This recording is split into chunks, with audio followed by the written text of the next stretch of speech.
Budaya dan salam sehat untuk kita semua. Yang saya hormati rekan-rekan media, terima kasih atas kehadirannya. Pada hari ini ada momen penting yang disampaikan oleh Pak Jaksa Agung dan Bapak Kepala BPKP. Untuk tidak memperpanjang waktu, kami mempersilakan Bapak Jaksa Agung untuk menyampaikan. Assalamualaikum warahmatullahi wabarakatuh. Selamat pagi, salam sejahtera buat kita semua, teman-teman media. Hari ini saya kedatangan Kepala BPKP dengan acara tunggal adalah penyerahan hasil perhitungan kerugian negara untuk perkara timah. Perkara timah ini hasil perhitungannya cukup lumayan fantastis. Yang semula kita perkirakan 271 dan ini adalah mencapai sekitar 300 T. Kemudian hari ini juga kami nanti kedatangan Pak Profesor Bambang Hero Saharjo, Guru Besar Perlindungan Hutan, yang akan menjelaskan tentang kerugian real terkait dengan ekologis, ekonomis, dan rehabilitasi lingkungan. Dan tentunya untuk teman-teman ketahui bahwa perkara timah telah memasuki tahap akhir pemberkasan dan diharapkan dalam seminggu ke depan, sudah dilimpahkan ke pengadilan. Untuk itu mempersingkatnya, mungkin silakan Pak Kepala BPKP untuk menyampaikan. Terima kasih Pak Jaksa Agung. Assalamualaikum warahmatullahi wabarakatuh. Selamat pagi, salam sejahtera untuk kita semua. Kami ingin sampaikan bahwa kegiatan audit perhitungan kerugian keuangan negara atas perkara dugaan tindak pidana korupsi tata niaga komoditas timah di wilayah izin usaha pertambangan atau IUP di PT Timah dari tahun 2015 sampai dengan tahun 2022 ini kami lakukan berdasarkan surat Kejaksaan Agung nomor 2624/FD2/11/2023 tanggal 14 November 2023 yang meminta kami BPKP untuk menghitung kerugian keuangan negara atas kasus tersebut. Setelah kami menerima permintaan penyidik tersebut, kami telah melaksanakan prosedur-prosedur audit untuk mengumpulkan bukti-bukti termasuk berdiskusi dengan para ahli. Dan pada hari ini kami menyerahkan laporan audit penghitungan kerugian keuangan negara sebagai tindak lanjut atas permintaan penyidik untuk melakukan audit perhitungan kerugian negara perkara dugaan tindak pidana korupsi tata niaga komoditas timah di wilayah izin usaha pertambangan atau IUP PT Timah Tbk tahun 2015 sampai dengan tahun 2022. Tadi seperti disampaikan Pak Jaksa Agung, total kerugian keuangan negara adalah sekitar 300,003 triliun dan nanti selengkapnya akan disampaikan oleh deputi saya, deputi investigasi, dan tentu saja oleh Jaksa Agung Pidana Khusus. Demikian Pak Jaksa Agung, terima kasih. Baik, teman-teman, nanti waktu akan kami serahkan ke Jampitsus dan ke Pak Ibu Deputi dan tentunya Pak Bambang, Profesor Bambang. Dan silakan kalau teman-teman mungkin mau mendalami pertanyaan-pertanyaan, silakan, dan saya mengharapkan adalah secara dilaksanakan secara tertib dan tentunya saya mengharapkan ini bisa disampaikan kepada masyarakat. Demikian teman-teman, dan pada Pak Jampitsus, Bapak Jambisus dan Ibu Deputi untuk Deputi, formalitasnya. Pak Prof Bambang. Ini Pak Prof Bambang gimana nih kurang. Ini pakai ini Pak. Hah? Pakai ini Pak. Kalau biasanya guru itu bisa berdiri Pak. Pak, untuk sebelum Bapak meninggalkan tempat, nanti Pak Jambisus sama Bu Deputi untuk menyerahkan secara simbolis. Silakan Pak di depan Pak, biar sama media Pak.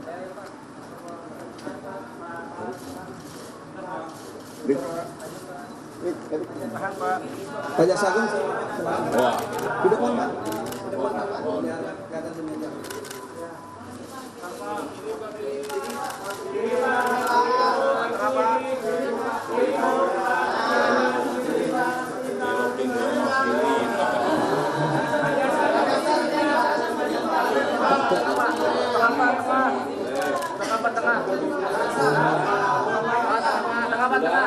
Sudah semuanya? Sudah?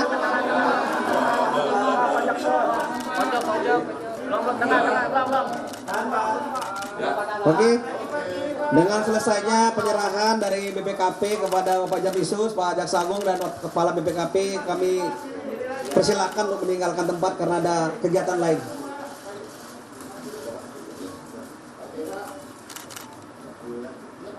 Ayo.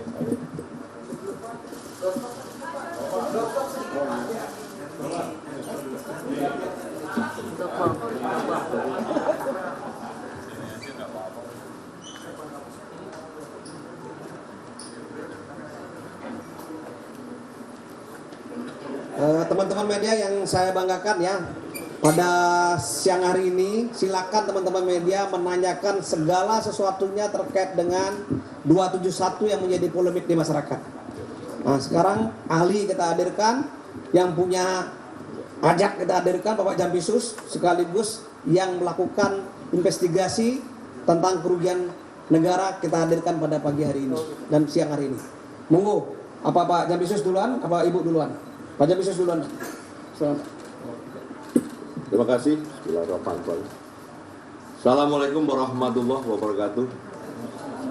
Selamat siang teman-teman media. Salam sehat, Om Swastiastu, nama budaya, salam kebajikan. Yang saya hormati Bu Sari selaku Deputi Investigasi, Prof Bambang sebagai ahli yang sejak awal ikut dengan tim penyidik untuk melakukan penanganan dugaan tindak pidana korupsi dalam tata niaga komoditas timah di wilayah izin usaha pertambangan IUP PT Timah. Jadi rekan-rekan semua, alhamdulillah hari ini sudah selesai perhitungan kerugian negara di perkara tindak pidana korupsi komoditas timah di Bangka Belitung. Ini nanti akan detail dijelaskan oleh Bu Sari, tapi kami dapat menyampaikan pembukaannya bahwa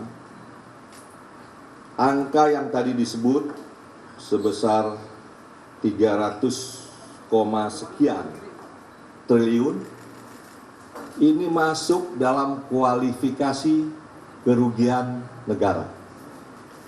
Jaksa akan maju ke persidangan, dalam dakwaannya tidak memasukkan kualifikasi perekonomian negara. Jadi sekali lagi nih ya, ini penting. Jaksa tidak akan memasukkan jumlah atau nilai yang masuk dalam kategori kerugian perekonomian negara.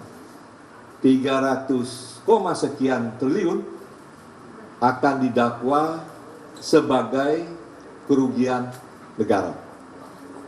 Mengapa begitu? Nanti silahkan hari ini kita buka selebar-lebarnya kepada teman-teman media, karena saatnya sudah tepat.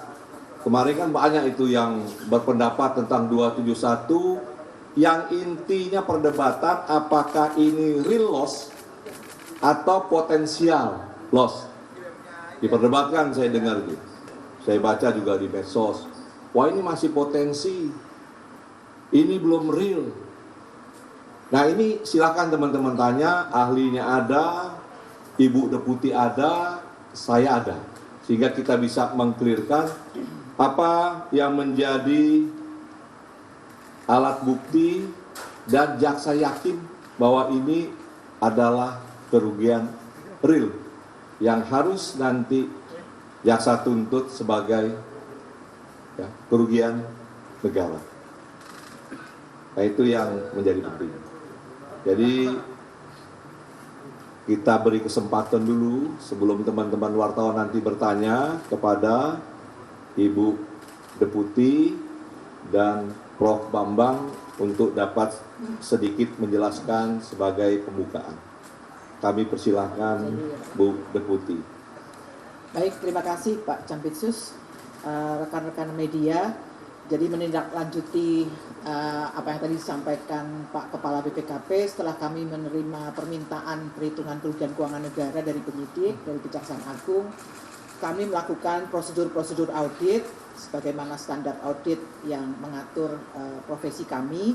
Kemudian termasuk di dalamnya adalah berdiskusi dengan para ahli, ada 6 ahli, salah satunya beliau Prof. Bambang Heru. Kemudian kami mengumpulkan dan mengevaluasi bukti-bukti yang kemudian sampai pada kesimpulan adanya kerugian keuangan negara sebesar 300,003 triliun. Angka detail sampai ke digit itunya adalah nanti kami akan jelaskan di persidangan tentu saja ya. Berupa apa saja? Yang pertama adalah kemahalan harga sewa smelter oleh PT Timah sebesar 2,285 triliun. Yang kedua adalah pembayaran biji timah ilegal oleh PT Timah kepada mitra tambang PT Timah sebesar 26,649 triliun. Kemudian yang ketiga adalah kerugian keuangan negara karena kerusakan lingkungan yang dihitung oleh Prof. Bambang ini sebesar 271,069 triliun. Nanti angka detailnya Prof. Bambang. Mengapa ini masuk dalam kerugian keuangan negara? Karena memang di dalam konteks neraca sumber daya alam dan lingkungan, kerusakan yang ditimbulkan oleh tambang ilegal merupakan residu yang menurunkan nilai aset lingkungan secara keseluruhan. Penjelasan secara ringkasnya seperti itu. Tentu saja detailnya nanti akan kami sampaikan di dalam proses persidangan, berkolaborasi dengan para ahli yang tadi sudah saya sebutkan, ada sekitar 6 ahli, salah satunya Profesor Bambang ini. Secara singkat 3 kelompok kerugian seperti yang saya jelaskan, dan untuk 271,069 karena ada keahlian khusus untuk menghitungnya seperti apa, di mana itu adalah di luar kompetensi auditor, maka Prof. Bambang lah yang menghitung karena kami adalah auditor dalam konteks keuangan negara. Tetapi untuk detail teknisnya bagaimana menghitung dampak kerusakan lingkungannya, maka monggo Pak Prof. Bambang melanjutkan. Silakan. Prof, silakan. Di sini juga bisa, di sana juga bisa. Baik, terima kasih Pak Campitsus dan Bu Deputi. Bapak Ibu yang saya hormati, Assalamualaikum warahmatullahi wabarakatuh. Selamat siang. Menyambung seperti apa yang pernah saya sampaikan di press conference bulan Februari, kalau nggak salah, tahun 2024, maka sekali lagi kami ingin menegaskan bahwa dalam rangka untuk menghitung kerugian lingkungan seperti dipersyaratkan oleh Permen LH 7/2014, maka wilayah tersebut harus dibuktikan rusak secara saintifik. Untuk memastikan itu maka kami melakukan legal sampling kepada area tambang timah ya, yang berada di Bangka Belitung. Jadi kami datangi, kami mengambilan sampel ya, termasuk contohnya itu misalnya dari yang tersisa itu ya, katakan misalnya hasil bongkaran mereka ke atas, kita ambil, disampling, disaksikan oleh penyidik, kemudian termasuk juga vegetasi yang di atasnya, ya, dan itu satu lokasi, tidak hanya satu titik, dan itu ada beberapa titik begitu ya, baik yang ada di Bangka, Belitung maupun Belitung Timur. Dan kami lakukan itu pada wilayah representasi dari wilayah yang sudah terbuka itu. Ya, jadi ada hasil perhitungan kemudian akhirnya terungkap di kawasan hutan itu tidak hanya di kawasan hutan produksi, ternyata juga ada di kawasan lindung, bahkan ada di dalam Taman Nasional. Nah, setelah hasil analisa laboratorium berdasarkan sampel yang kami ambil, ya disaksikan oleh penyidik, tentu saja dengan berita acara dan sebagainya, maka dipastikan wilayah tersebut rusak.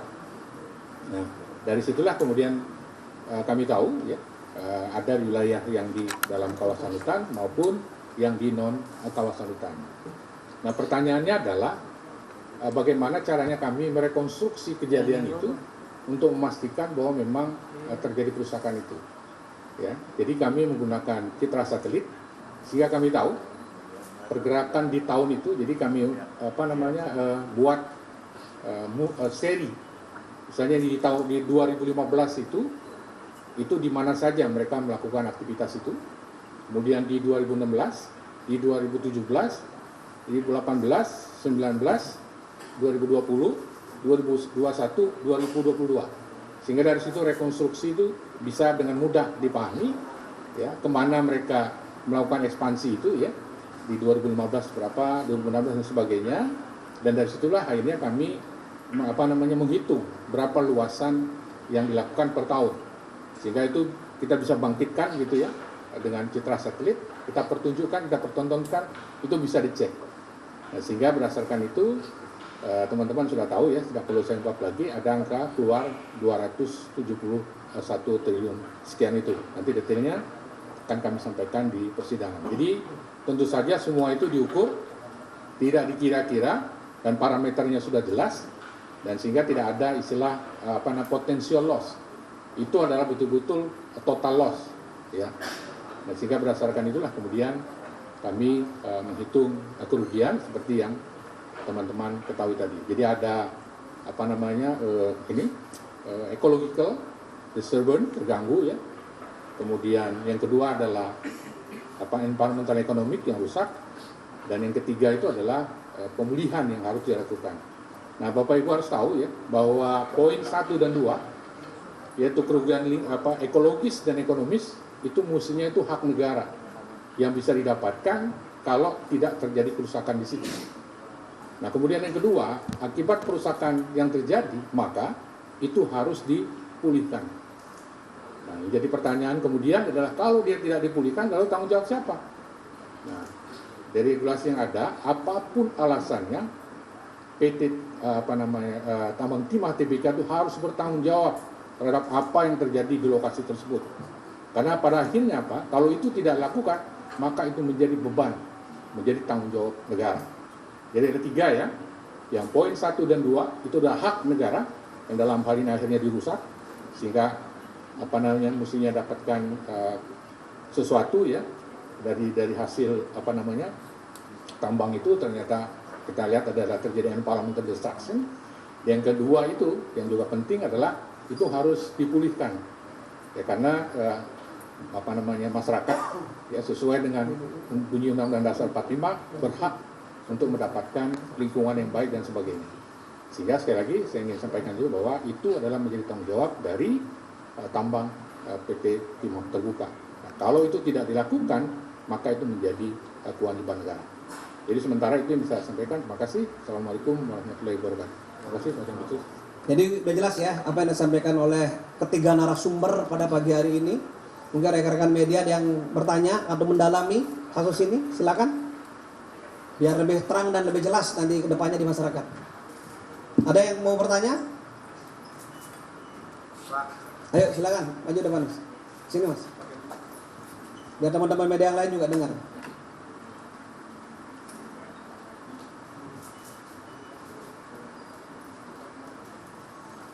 Ya Pak, saya Reza dari Kompas TV. Ini kemarin Gubernur Bangka Belitung ya, sebetulnya Erzaldi itu kemarin diperiksa. Sejauh mana Pak keterlibatan dari Erzaldi itu?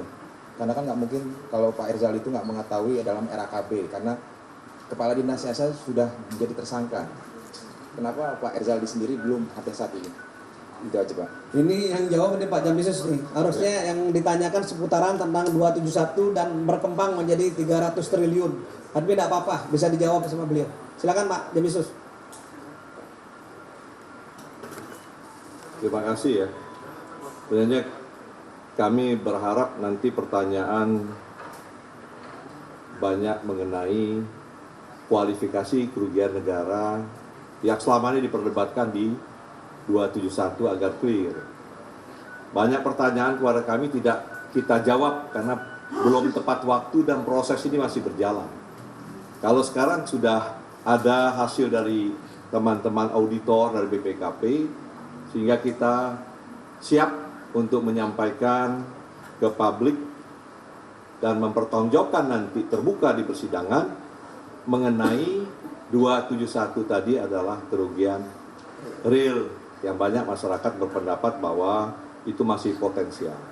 Nanti silakan teman-teman, saya berharap itu dapat digali karena mumpung ada BPKP dan ahli. Nah, pertanyaan tadi adalah mengenai pemeriksaan Erzaldi, mantan gubernur. Pemeriksaan itu dilakukan oleh penyidik, ya, statusnya sebagai saksi. Beliau dimintai keterangan oleh penyidik untuk kepentingan karena beliau dianggap sebagai tokoh masyarakat dan beliau pegang kendali pemerintahan. Yang juga menjadi tanggung jawab gubernur adalah kesejahteraan masyarakat, ya. Maka kita ingin tahu sampai sejauh mana, ya, tata niaga timah ini yang dikelola oleh PT Timah dan pihak swasta lainnya terhadap, ya, perekonomian masyarakat setempat, pemasukan bagi pemerintah provinsi, dan apakah ada korelasi dari semua alat bukti yang kita miliki. Salah satu adalah kualifikasi kerugian lingkungan yang terjadi di wilayah Bangka Belitung yang saat itu beliau menjabat gubernur. Jadi sekali lagi yang kita minta keterangan dari Pak Erzaldi ini, apa manfaat yang diterima oleh masyarakat Bangka Belitung dan pemerintah provinsi dari hasil bisnis timah ini. Kemudian bagaimana ke depan dengan fakta yang kita temukan ada kerusakan ekosistem dan kewajiban-kewajiban lain yang sudah dijelaskan tadi oleh Prof. Bambang bagi pemerintah daerah. Jadi itu kepentingan pemeriksaan dengan status beliau sebagai saksi. Ya. Oke. Jadi saya rasa cukup. Ya, saya kira itu cukup ya penjelasan dari Pak Jampisus. Ada lagi? Monggo. Halo, cek. Izin Pak Jampisus, saya Irfan dari Iden Times. Mau bertanya Pak, dari kerugian negara 300T ini, apakah penyidik sudah menghitung berapa keuntungan yang diperoleh dari 23 tersangka, dan kemudian siapa yang paling banyak mengambil untung dari kasus ini? Kemudian yang terakhir Pak, sejauh ini dari 23 tersangka, tersangka yang sudah dilapis TPPU itu ada berapa dan siapa saja? Terima kasih. Ya. Silakan Pak. Jadi kewajiban kejaksaan dengan programnya yang bersamaan dengan Kementerian BUMN, bersih-bersih BUMN, itu kita implementasikan dengan mendahulukan proses pidana. Dengan harapan apabila proses pidana ini selesai, perusahaan ini nanti akan melakukan bisnis dengan tata kelola yang akan diatur oleh Kementerian SDM tentunya kalau menyangkut timah atau leading sektornya. Jadi proses pidana ini kita lakukan dengan mendudukkan bagaimana dan siapa yang bertanggung jawab, bagaimana proses nanti penuntutannya, ini sedang kita lakukan. Terkait pertanyaan tadi, bahwa siapa-siapa saja yang menikmati, siapa saja yang dibebani, ya, kami belum bisa sampaikan ke publik. Kenapa? Karena terkait tim pelacakan aset kami masih bekerja dan berjalan di lapangan. Beban kita selain membuktikan bahwa ini adalah pidana tipikor yang dilakukan oleh penyelenggara negara atau pejabat dari PT Timah bermufakat jahat dengan pihak swasta, sehingga kewajiban kedua bagi penyidik bagaimana ini bisa mengembalikan kerugian yang telah terjadi. Oleh karena itu ini ada korelasinya dengan TPPU. Penyidik dalam pencarian aset itu menggunakan selain tipikor untuk melihat hasil kejahatannya itu ada di mana dan bisa ditarik, apa yang alatnya yang digunakan, seperti smelter, disita. Nah ini kan bukan hasil kejahatan, tetapi ini sebagai alat yang digunakan untuk melakukan kejahatan. Nah semua itu sedang dihimpun dan tim kita masih bekerja, akan kita lakukan penyitaan dengan pintunya juga TPPU, dan ini segera akan kita gelar sebagaimana Pak Jaksa Agung sampaikan. Mudah-mudahan ini akan maksimal kita bisa melakukan pengamanan dengan tindakan penyitaan terhadap aset. Jadi untuk TPPU saya rasa nanti semua sudah clear, sudah kita umumkan yang kena siapa saja. Setiap ada penetapan kita sudah sampaikan. Tapi mengenai aset-aset dan siapa yang menerima keuntungan masing-masing berapa, mohon maaf kami belum bisa sampaikan, takut anak-anak kehilangan aset. Anak-anak yang masih bekerja di lapangan nanti kehilangan aset-asetnya yang sedang diburu. Jadi itu ya. Ya, jadi udah cukup ya. Jadi belum bisa kami sampaikan secara real, tetapi nanti dalam surat dakwaan pasti akan disampaikan. Dalam waktu 1-2 minggu ke depan, Pak Jaksa Agung sudah menyampaikan ini akan segera dilimpahkan. Silakan.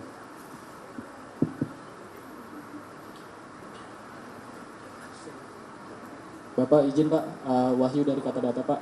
Pak terkait sampling tadi Pak, ada berapa sampling yang diambil dan di wilayah mana aja di Bangka ataupun di Belitungnya Pak? Terima kasih. Ini pertanyaan kepada Prof nih. Monggo Prof. Baik, terima kasih. Seperti sampaikan tadi bahwa untuk mendapatkan informasi terkini gitu ya secara saintifik, ini juga diminta oleh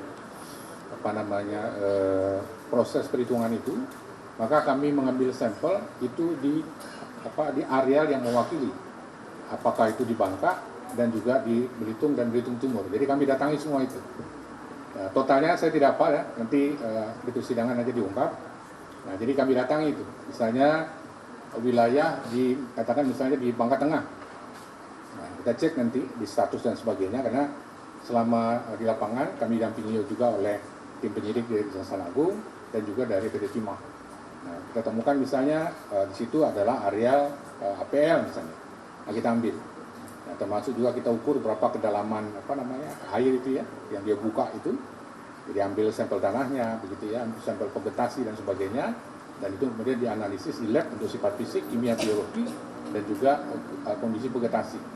Nah juga nanti kami datangi juga pada kawasan berhutan, apakah itu masuk ke kawasan hutan produksi, kemudian juga ke kawasan lindung, dan juga masuk ke area di Taman Nasional.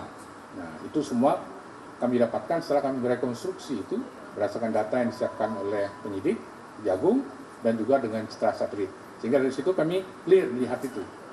Nah, sebetulnya saya ingin buka di sini Pak Kapus, cuman nanti sudah masuk pokok perkara gitu ya.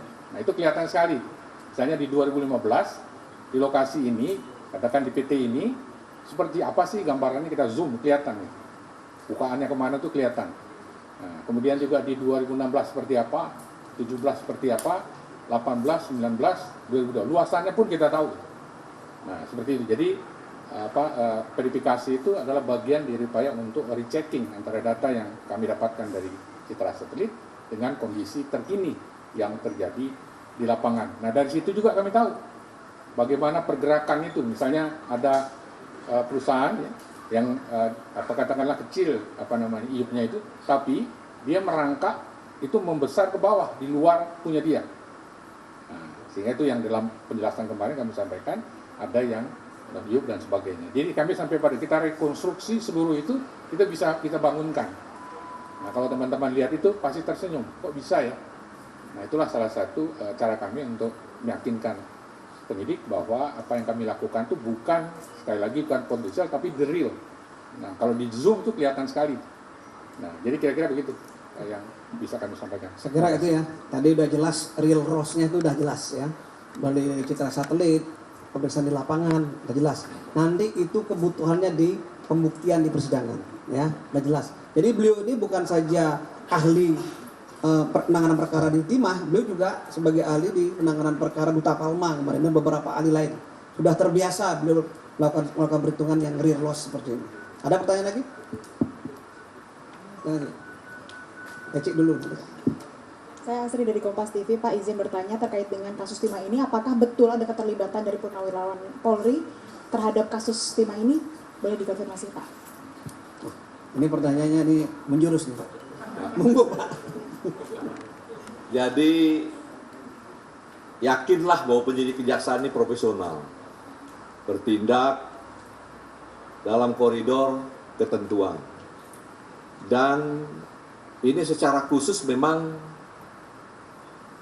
saya minta ke Ibu Deputi, ke teman-teman auditor untuk percepatan hasil perhitungan kerugian negara. Dengan maksud agar cepat bisa kita limpah. Nah, kalau ini sudah digelar di pengadilan, teman-teman bisa lihat itu. Dari alat bukti yang dibuka, dari saksi yang bicara. Apabila ada keterlibatan, ada alat bukti di situ, itu penuntut umum kami membuat nota pendapat itu untuk usulan sebagai tersangka dari hasil persidangan. Ini saya lihat banyak di medsos beredar, si A, si B, ya. Ini terlibat. Tetapi ukuran kita tentunya adalah alat bukti yang kita peroleh ini apa? Kita juga dibantu dari PPATK. TPPU kita pelajari betul siapa yang terima dari hasil kejahatan itu. Semua betul-betul dengan cermat kita lakukan. Bahkan dari awal kita sudah sampaikan juga ke pihak-pihak terperiksa bahwa ini kita lakukan secara profesional dan tolong jaga penyidik kami agar tidak terpengaruh dengan hal-hal yang tidak diinginkan. Nah, ini akan kita segera gelar.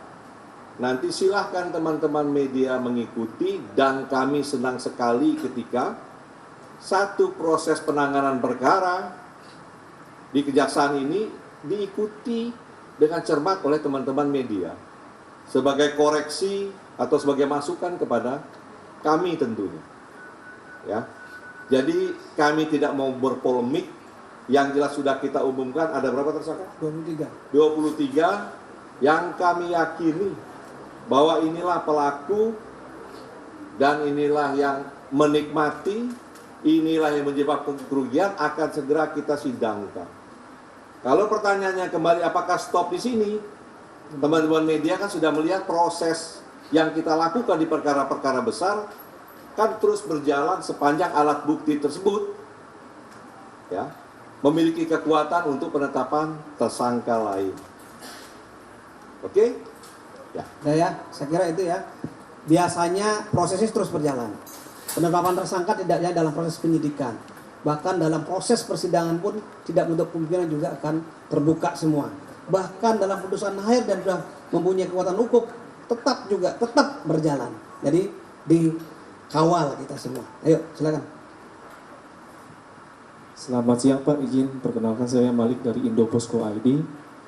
Yang menjadi pertanyaan ini Pak, total kerugian kan dari 271 sampai ke 300 ya Pak ya. Apa saja indikator utama yang digunakan dalam menilai kerugian negara dalam kasus korupsi timah dan bagaimana validitas indikator tersebut dijamin sehingga jaksa itu sangat yakin Pak. Terus yang keduanya, bagaimana perbandingan kasus korupsi timah di Bangka dengan kasus serupa di daerah lain dalam hal penanganan kualifikasi kerugian negara. Yang ketiganya, apakah ada pihak-pihak lain yang diduga terlibat karena kan selama ini hanya pihak-pihak swasta dan lain-lain gitu Pak. Yang terakhir, total aset timah yang disita Pak. Terima kasih Pak, selamat siang. Kalau pihak lain sudah 23 Mas ya, mau tambah lagi ya? Silakan Pak Jampisus. Wah, ini pertanyaan borongan tuh, siapa yang WA ini? Oh ya. Jadi yang pertama tadi mengenai bagaimana jaksa kok percaya ini kerugian real ya, kerugian nyata bukan potensi. Ini kan hasil diskusi lama dengan teman-teman auditor yang awalnya didukung dari perhitungan kerugian dari ahli. Tadi sudah disampaikan oleh Ibu Deputi bahwa kerugian atas perbuatan kerjasama PT Timah ini dengan smelter itu ada 2,285. Perbuatannya apa? Nah ini kan PT Timah ke smelter swasta menyampaikan untuk pengolahan ke smelter swasta, kemudian ada kerjasama atas pengolahan tersebut. Nah ini timbul kerugian dihitung dari sisi kerjasama tersebut. Kemudian yang kedua, ada kerugian atas pembayaran biji timah kepada PT Mitra. Nah ini kan ada yang punya IU PT Timah, dibawa ke swasta, PT Timah beli lagi. Nah ini kita akan dakwakan nanti ke pejabat-pejabat PT Timah yang sudah tersangka. Nah yang ketiga yang saya polemik dan banyak betul masuk pertanyaan ke saya juga, WA, bagaimana 271 ini kerugian lingkungan kok bisa jadi kerugian tipikor. Yang saya tanya dengan penyidik pertama adalah, apakah kerugian lingkungan hidup ini yang dihitung oleh ahli ini menjadi kewajiban untuk dibayar? Nah ini kewajiban. Nah tentunya penyidik kan menjawab bukan asal ini kewajiban, tetapi dengan ketentuan-ketentuan di undang-undang. Contohnya undang-undang Minerba ya, Minerba. Dan dengan dasar-dasar itu kita yakini, oh ini kewajiban yang tidak bisa dihindari oleh negara. Pertanyaan yang kedua, siapa yang akan bayar? Yang bertanggung jawab untuk menutupi kerugian yang sudah dihitung ini. Kan tadi ada kerugian ekonomi, kerugian ekologis, kemudian kerugian rehabilitasi lingkungan. Apakah kita bisa menghindar tiga ini? Saya bilang nggak bisa. Ini harus tetap dipenuhi. Itu pertanyaan saya kepada penyidik, dan penyidik bisa menyampaikan semua dasar hukumnya bahwa kita tidak bisa menghindari ini. Nah yang saya tanya lagi, siapa yang harus bayar ini? Nah ini yang menjadi polemik, apakah ini masuk dalam kualifikasi undang-undang lingkungan atau tipikor? Ternyata ya, penyidik ketika melakukan ekspos di hadapan kami, itu kita lihat bahwa perbuatan ini dilakukan di dalam kawasan IUK PT Timah. Sehingga kewajiban ini melekat ada di PT Timah. Pertanyaan ketiga, apakah kita ikhlas PT Timah ini akan membayar sebesar ini? Sedangkan PT Timah yang kita ketahui juga tidak pernah untung. Rugi terus. Jadi siapa yang makan uang timah ini? Maka saya minta ke penyidik, ini harus dibebani kepada mereka yang menikmati timah hasil mufakat jahat tadi. Nah itu kira-kira bagaimana penyidik akhirnya meyakini, oh ini harus memang dipenuhi. Contoh perkara yang pernah kami lakukan banyak seperti itu. Satu contoh aja lah.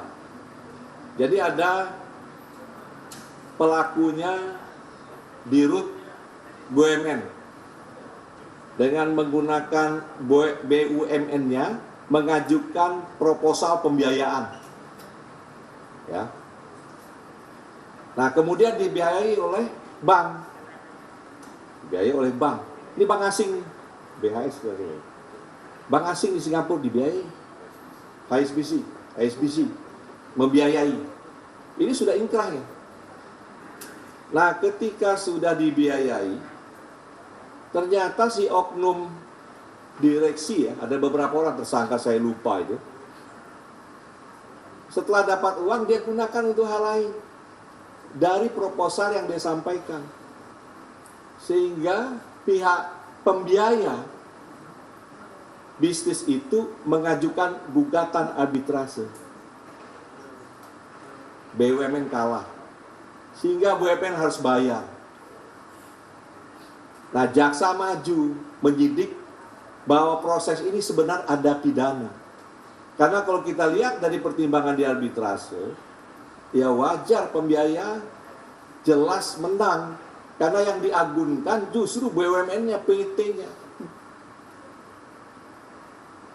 Nah, kejaksaan masuk membuktikan Dirutnya bahwa ini yang diajukan kepentingan oknum, uangnya juga dikelola ya, dengan tidak benar sebagaimana ketentuan BUMN.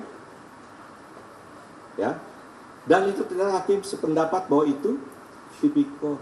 Barulah jaksa bisa melakukan perlawanan bahwa kewajibannya harus dibayar itu bukan melekat di BUMN yang dipakainya untuk agunan. Pertanyaannya adalah, negara belum bayar, tetapi hakim dalam putusannya melihat bahwa negara tidak bisa menghindar, harus bayar, tinggal nunggu waktu. Dan itu masuk dalam kualifikasi kerugian negara. Yang jelas negara belum mengeluarkan. Banyak perkara lain. Yang kita sidik juga sekarang Budi Said, Surabaya. Negara kalah harus bayar berapa T? 1,3 triliun. PT Antam. Nah, apakah putusan tersebut ya terbebas dari tindak pidana? Nah, ini yang kita coba nanti kita limpahkan ke sidang. Karena jaksa yakin timbulnya kewajiban itu yang menjadi alas gugatan dan dimenangkan ada tipikornya. Karena ada keterlibatan mufakat jahat bersama dengan pegawai Antam. Nah, jadi saya minta teman-teman bisa menjelaskan kepada publik bahwa kenapa ini kerugian real. Satu, karena ini kewajiban yang tidak bisa dihindari dan putusan pengadilan sudah ada seperti perkara yang sama. Yang kedua, ini menjadi kewajiban PT Timah harus menutup ini karena di wilayah dia. Yang dimana di undang-undang itu ada berapa pasal tuh di sini. Ya, ini menjadi kewajiban pemegang iupnya. Jadi yang ketiga, ada alat bukti mufakat jahat antara mereka sehingga kewajiban ini timbul ke PT Timah. Nah, kira-kira seperti itu cara berpikir sehingga kami yakin bahwa ini kerugian real, bukan potensi yang harus ditanggung oleh PT Timah secu negara. Ya, jelas ya? Oke, sangat jelas ya. Ada lagi? Ayo, Mbak, depan. Saya buka lagi 3 pertanyaan. Ayo, silakan. Ya Pak, saya Ursula dari Kompas TV. Saya ingin bertanya soal kemarin ada isu soal kuntit-menguntit yang diduga berasal dari anggota Polri Densus 88. Kira-kira bisa dijelaskan soal kasus tersebut dan dikonfirmasi apakah betul dan saat ini penanganan untuk kasus tersebut seperti apa? Terima kasih. Ya, jadi kalau mengenai tadi apa tadi istilah kuntit menguntit atau intip mengintip, ya, ini sudah diambil alih oleh Jaksa Agung. Karena ini juga sudah menjadi urusan kelembagaan, sehingga ini harus secara resmi disampaikan. Nanti setelah ini selesai, ya, silakan ditanya langsung kepada Kapus Penkum yang sudah mendapat arahan dari Jaksa Agung. Ya, Jadi sementara kuntit-kuntit kita geser dulu ke belakang, ya kita jawab. Setelah ini. Termasuk juga tadi yang lapor melapor, silakan tanya. Karena Jampisus muncul di sini ada Dirdik, ada Dirtut untuk menjawab supaya publik tidak resah atau menimbulkan banyak tafsir. Silakan nanti ditanya semuanya. Nah tadi juga ada pertanyaan tadi yang belum saya jawab dari Mas Nia. Ada tersangka lain tidak Pak? Nah itu sering masyarakat tanya. Ini saya baru dikasih tahu dengan Dirjen Penyidikan, ada penahanan terhadap pejabat yang saat itu menjabat dirjen di SDM. Saat ini diputuskan ya kebijakan bisnisnya di PT Timah dan sudah sampai orang sedang diperiksa. Nanti di preskon. Nanti tanya lagi karena itu sudah saya perintahkan Didik untuk lakukan penahanan agar masyarakat jelas bahwa kejaksaan akan bertindak secara profesional. Ada alat bukti, tetapkan, limpahkan ke pengadilan.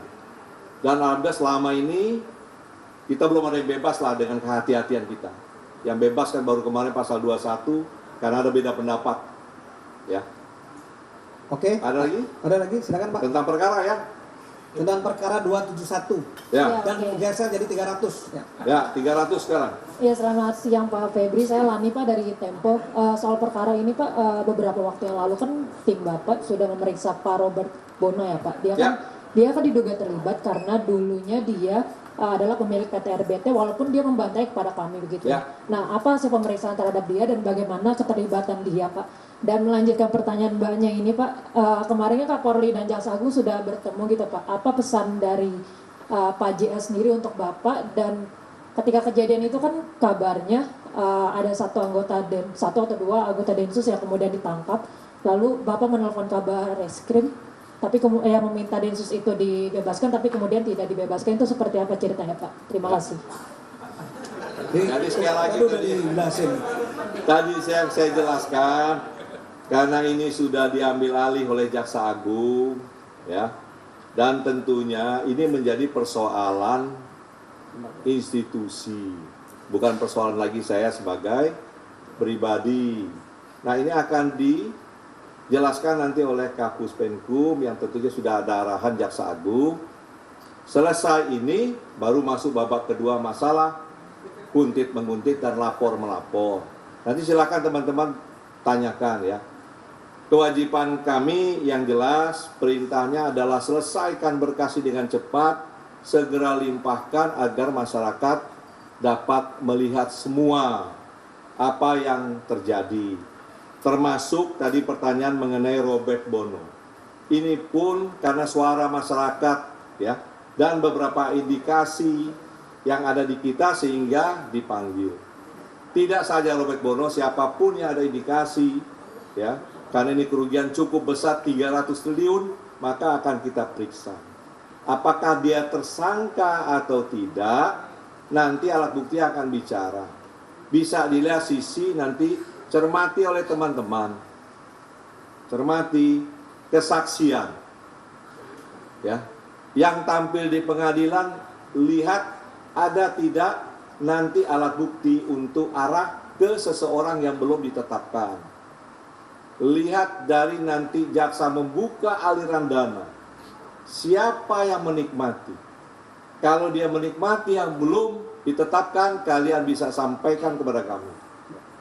Kita akan terbuka dan ini memang harus kita lakukan sebagaimana keinginan kita semua. Bahwa yang menjadi poin-poin penting pendapatan negara khusus yang besar akan kita lakukan penelitian semua. Mudah-mudahan segera dapat perbaikan tata kelola ya, baik dari sumber daya alam, sawit dan semuanya sehingga kita masyarakat bisa langsung melihat berapa produksi, siapa yang produksi, hak negara dibayar atau tidak, semua bisa dikontrol. Tujuan kejaksaan hanya itu. Jadi selesai Timah ini kita juga sudah melakukan rapat nih. Rapat mendorong agar tata kelola ini diperbaiki.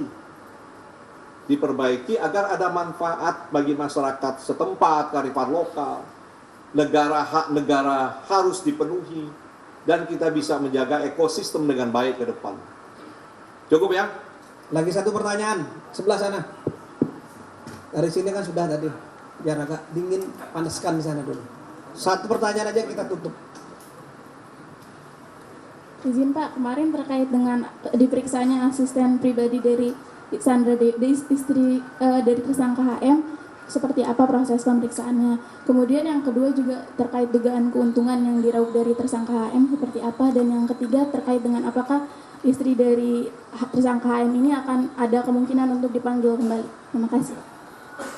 Jadi nanti untuk khusus HM ini kan yang kita dakwakan nanti peran dia. Setelah peran, kemudian apa yang dia peroleh. Keterkaitan istrinya tadi pada poin kedua apa yang diperoleh. Kita harus bisa memastikan ketika ini dilakukan penyitaan dan dibawa ke pengadilan, ya ini real hasil kejahatan atau TPPU. Sehingga kita perlu keterangan dari istrinya, apalagi ada pernyataan pisah harta. Sehingga kita harus pastikan bagaimana pemisahan, apakah yang dipisahkan juga tidak terkontaminasi dari uang hasil kejahatan ditimang. Jadi dua ini kita dalami sehingga kita perlu keterangan dari istrinya. Satu mengenai peran dan khususnya mengenai keuangan yang dapat oleh tersangka Harvey di Tata Niaga Timah. Cukup ya? Saya kira itu ya, rekan-rekan sekalian. Sekian untuk press conference pada pagi hari ini dengan Bapak Jampisus.